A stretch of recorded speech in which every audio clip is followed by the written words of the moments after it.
Good morning, a late good morning, everybody. Apologize for being a little bit later. Uh, more more research this morning than I'd counted on, I guess. It's 101 degrees in Arizona, and only in Arizona do you think 101 degrees is a nice day. Actually, many of us who've spent years here think 95 to 100 is pretty nice. Obviously, it's a drier heat here, but once it gets after 105, it's pretty hot. But great day here in Arizona. Um, I've got the Wall Street Journal. I got it off my front porch this morning, and I'll jump around a little bit today on shorter articles, I think, but I hope you find them interested, and I hope it provokes some thought. And go ahead and give me some comments there if you need to and you feel led to. So, first of all, those of you who've been following this Liberty University with Jerry Falwell, he's resigned or been asked to resign.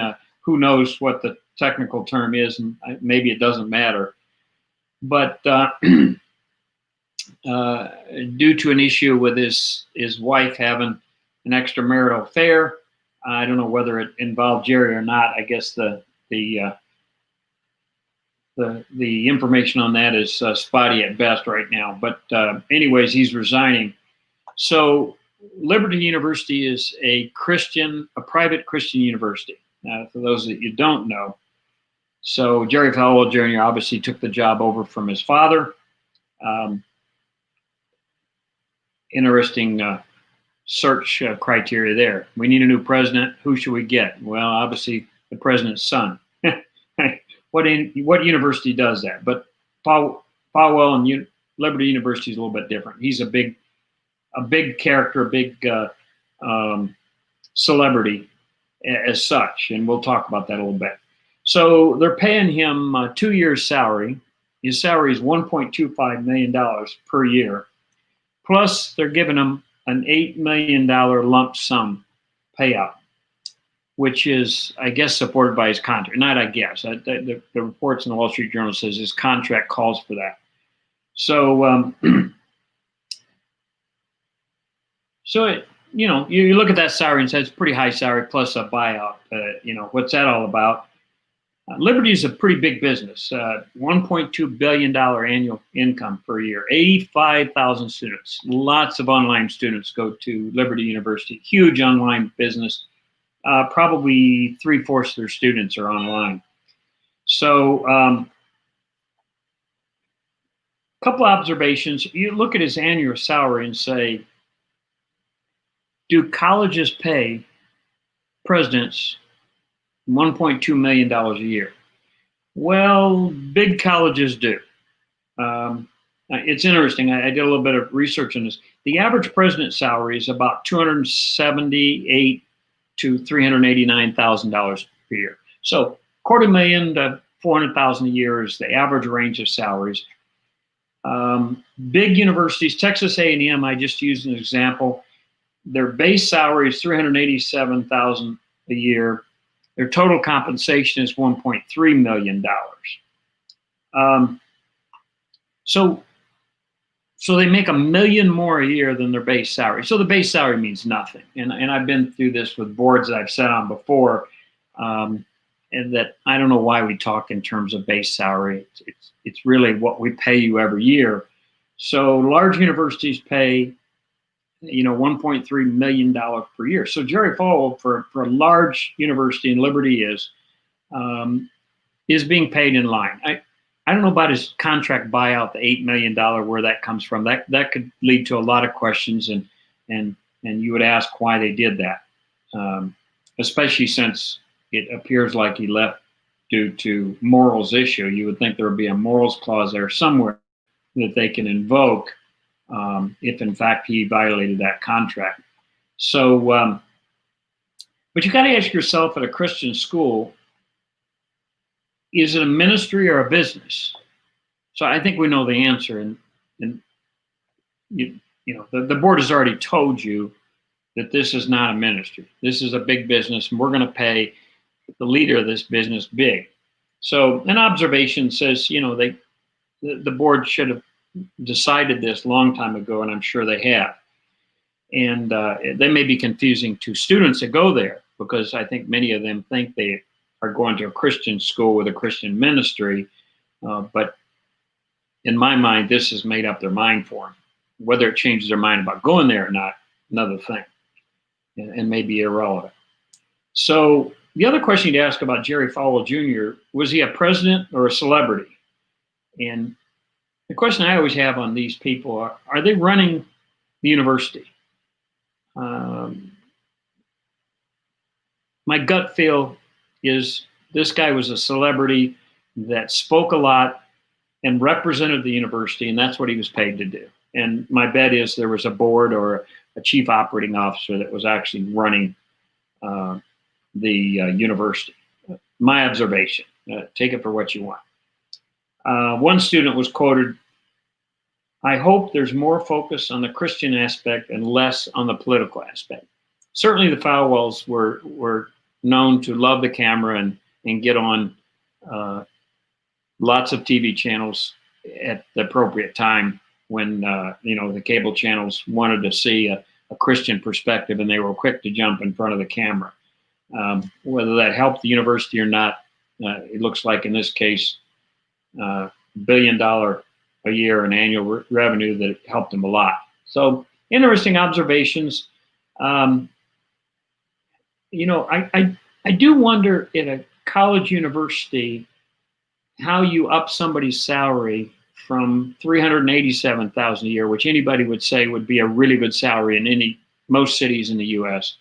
You can raise your family real well on $400,000 a year. What are all the uplifts to that take that by the way, if you look at the 10 largest payments, salaries, they all had this. They all start at $200,000 to $300,000 to $400,000, and they go up to $1.2 million. They all jump up there to $1 million. And I don't know. You wonder what people on these boards are thinking, and what does that person bring to the university? That because most of these universities are nonprofit, right? Texas A&M, they've all pretty much income equals expense. At the end of the year, I don't know. Interesting observation. I don't have all the answers, as you're going to find by watching it. I hope some of you have some answers for me. California wildfires. There's 2 major fires right now. Those fires in California, they represent the size of Delaware that's burned this month, just this month. Huge fires, over 1 million acres. 14,000 structures destroyed, and 7 deaths have been attributed to the fire so far. The wildfires are somewhat contained, down, I think, 27% on one major fire, and the other is 17% contained on the other fire. So a few days ago, that was 0 and 0. So a little bit better there. Trump campaign is spending. And if you watch the campaign 4 years ago, Trump didn't raise much money, bragged about it actually, and the Hillary campaign massively outspent the Trump campaign 4 years ago. That's different this time around. Trump campaign is spending a lot of money. In the month of July, Trump campaign spent $72 million. Biden campaign spent $63 million. So neck and neck, but they're spending a lot of money. Not like last campaign. I was interesting where Trump campaign is spending their money. $34 million on TV, radio, and print ads, $10 million on online ads, $3 million on text messages, $2.4 million on mail. We talked about a lot of the mail and the postal issue. I don't think we're going to have any issue getting at this spending level of getting that campaign mail through the mail. And then $2 million on payroll. I thought I'd look at a payroll as a percent. Payroll is 3% of the total money they've spent. So, it sounds like they don't have. I heard at one point there's about 200 people working on Trump campaign, not counting consultants, paid consultants. Those are full-time people, and so sounds reasonable to me. And actually, was pretty impressed with that. I wonder how effective the 34 million in the TV, radio, and print ads, how effective that is in these days. But we'll see.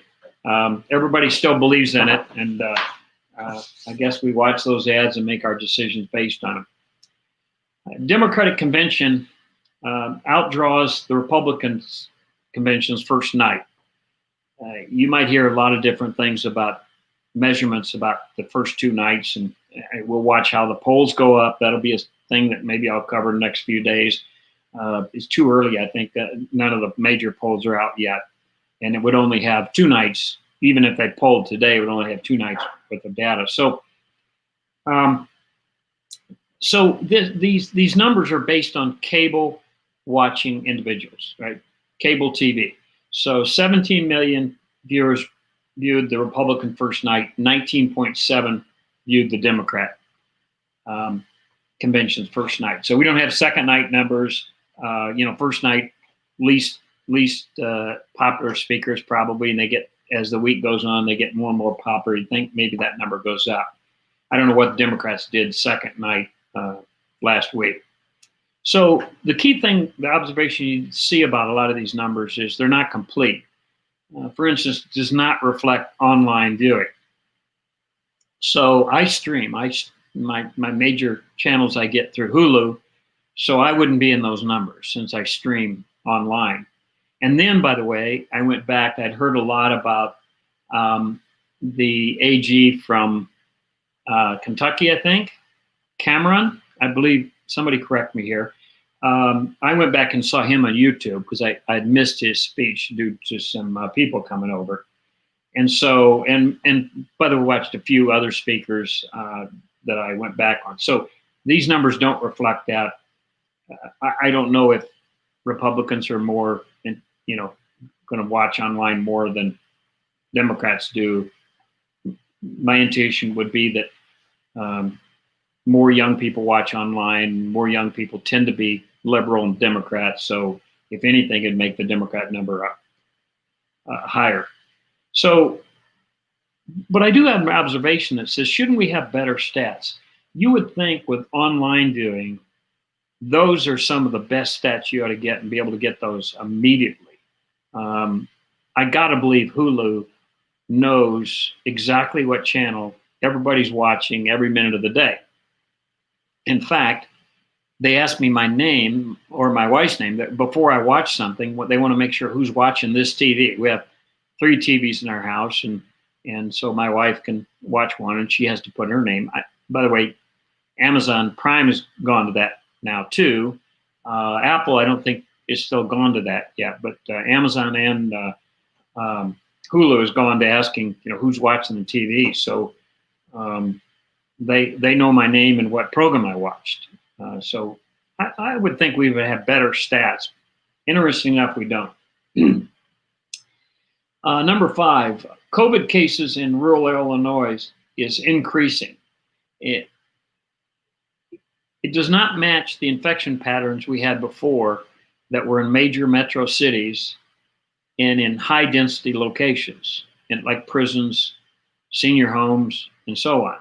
So it's interesting. We need to watch this.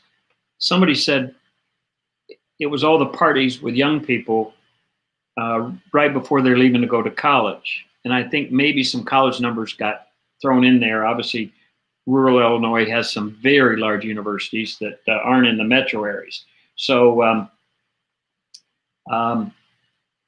something that might lend itself to some of those theories. Again, we're learning about COVID. People say, well, follow the science. The science is real limited on COVID right now. And if you don't realize that, you're not watching the science, you're not watching the news.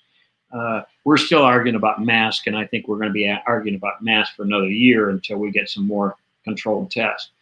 But some research has showed that young people are 3 times more infectious. They pass COVID on 3 times more than people over 60. So it looks like people over 60, COVID is very deathly to them, but they don't seem to spread it as much.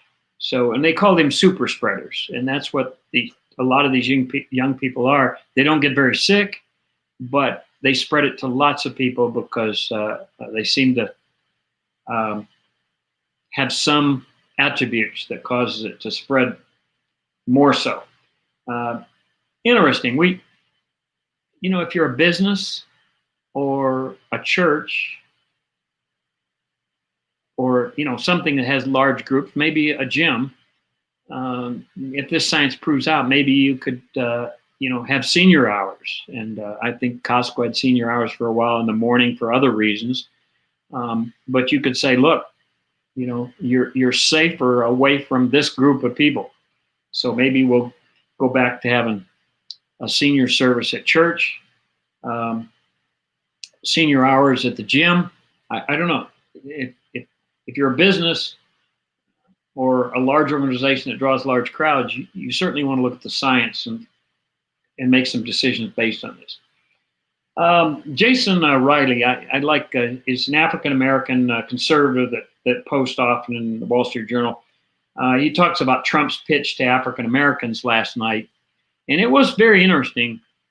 If you watched it, and I know many of my liberal friends, might not have, but it was interesting that to show the number of African Americans in his administration, or at least support him.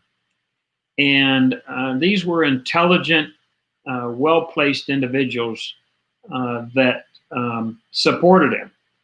And so, it looks like he's reaching out to the diverse groups and saying, I represent you and I understand you, and I have lots of people, the old thing, I have African American friends, the old statement that the whites use, and so on. But Jason Riley commented that blacks are not swing voters. They either vote Democrat or stay home. And by the way, this is a Democrat. Democrats understand this attribute about them very well. And they really do. They either vote or stay home. And by the way, it's believed in the Hillary Trump election in 2016. A lot of them stayed home. They just weren't excited about Hillary and what she was going to do for black voters. And by the way, Democrats understand this attribute that they own, OWN, they own the black vote. And make no mistake about it. And they get 80 to 88%. Trump bragged when he had more than Romney or Bush, but he was bragging about a few percent of those 88%, and that's the bragging rights that you shouldn't brag about.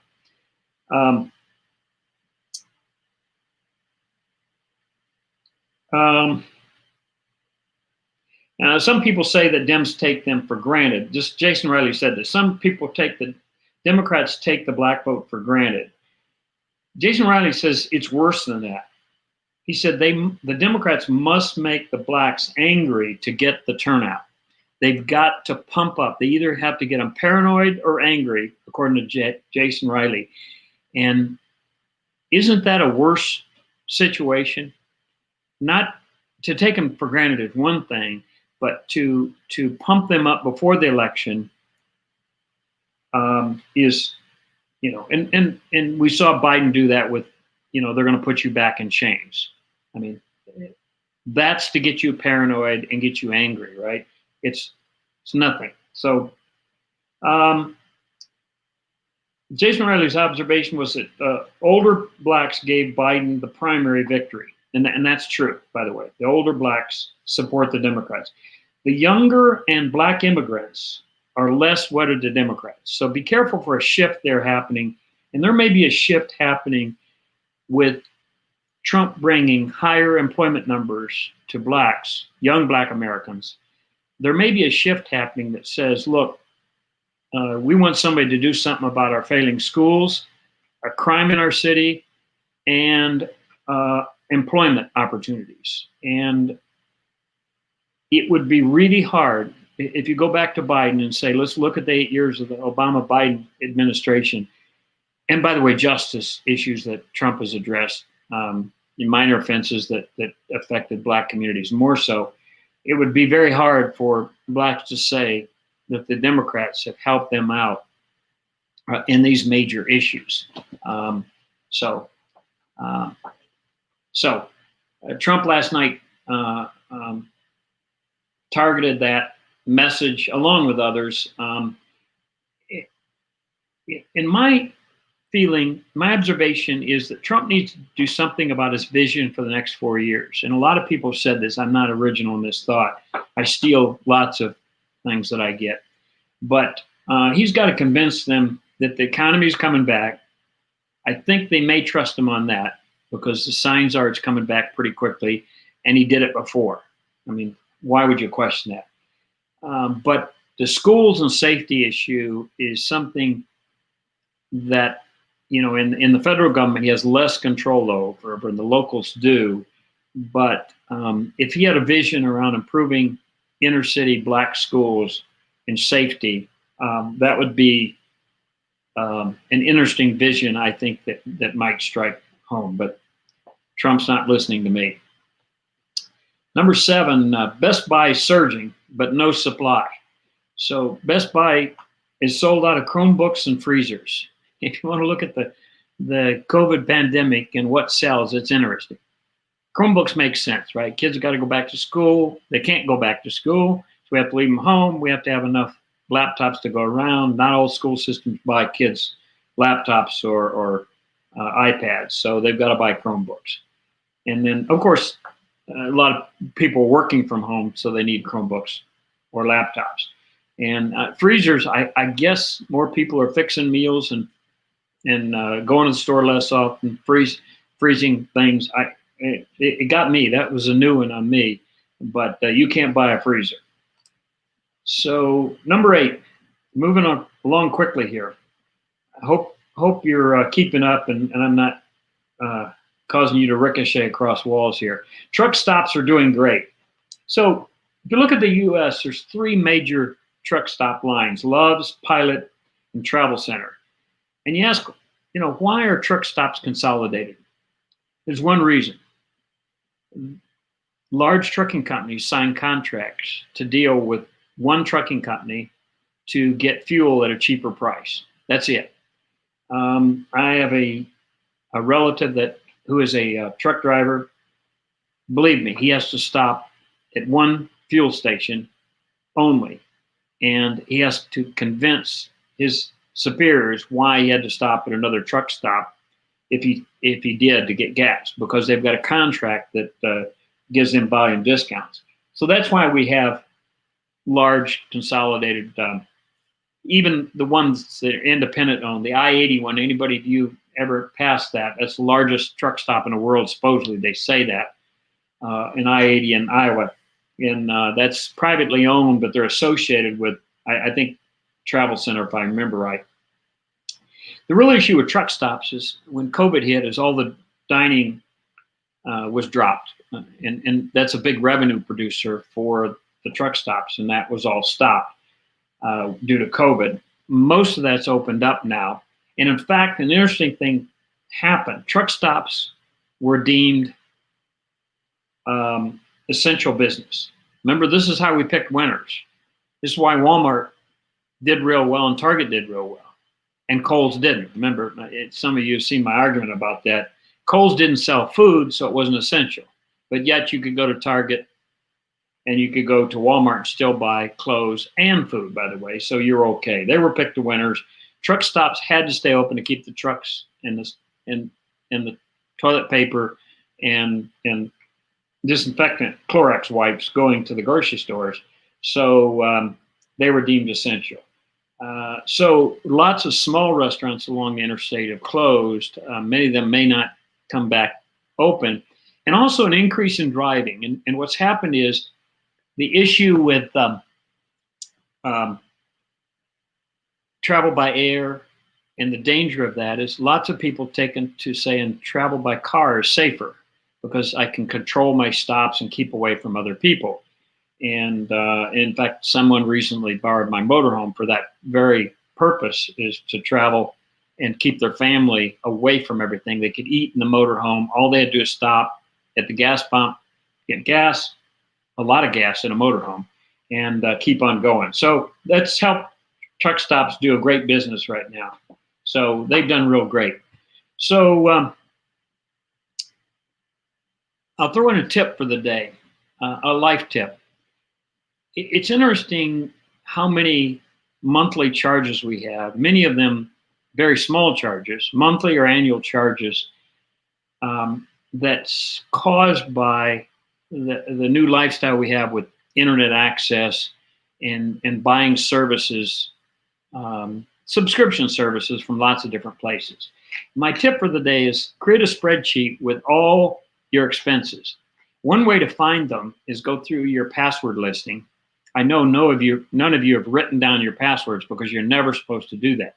But those of you that have done it, especially you older than age 60, go through that password list and look at that and say, where am I spending monthly expenditures or annual expenditures for everything from streaming? Streaming is very difficult now. You have to buy multiple channels. I had to buy Curiosity Stream. I had to buy Friendly TV. I had to buy Hulu. I pay for Amazon Prime, and I pay for Apple TV, by the way. So streaming alone is 5 or 6 annual or monthly expenses. So total those all up.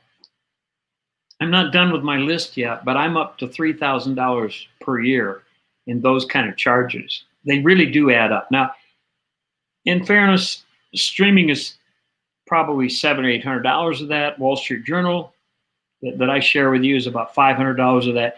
So I've got a couple big expenditures in that, but it does teach you some lessons about your expenses, and I think shows you places where you may be able to clean up some annuity expenses that come every month. That cash register is clicking every month, and they're making money, and all of them are switching over to it. By the way, the ones I love are all the online storage that you buy. I'm paying for Dropbox, I'm paying for OneBox from Microsoft, and paying for Apple Cloud. So I've got 3 different cloud storage platforms that I'm using. My bet is I'm nowhere near the maximum on any one of them. So I got to figure out, can I separate those? I appreciate your comments on those. Take care. Thanks for listening. Have a great day, and see you tomorrow. Cheers.